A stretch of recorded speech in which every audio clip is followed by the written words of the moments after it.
سلامونه قبول کړئ. زه اسدالرحمن دا ټایم په ګل ګل پېښور کې د کبیر رستورانټ کې موجود یم. زما سره نومي بای چې په نومي شارټس باندې کار کوي. د دیر چې څونه ښکلاګانې دي هغه دنیا ته ښودلې دي او ښه لګیا دی.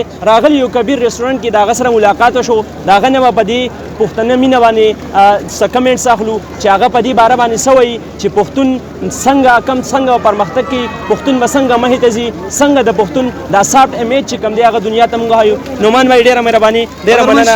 جزاک الله، مننه.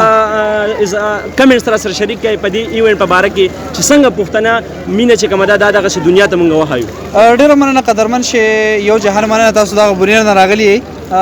سپیشل وزه دا وایم نن په دې موقع مناسبت سره څومره چې زموږ پښتانه دي موږ له پکار ده چې یو بل سپورټ کو. د افسر افغان هغه شعر دی وایي قانون لګیا دي هغه پرمختګ کوي، هغې بیا هغه دویمه مثال چې ده پښتانه لګیا دي یو بل لخپې وهي لګیا دي.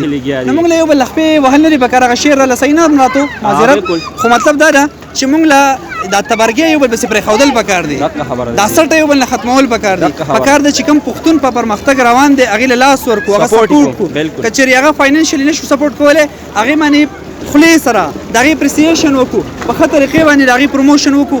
غواړو چې څنګه زموږ کبیر بایي یو کبیر رسټورنټ راوست، موږ له پکار ده چې اوس دا پروموټ کړو او دغه شان د پښتنو نه مې دا هیله ده چې دغه شانتې غټ غټ پروجیکټو باندې کار وشي. پښتونخوا خاص طور پر باندې یا پېښور دا زموږ سر ښار دی د پښتونخوا.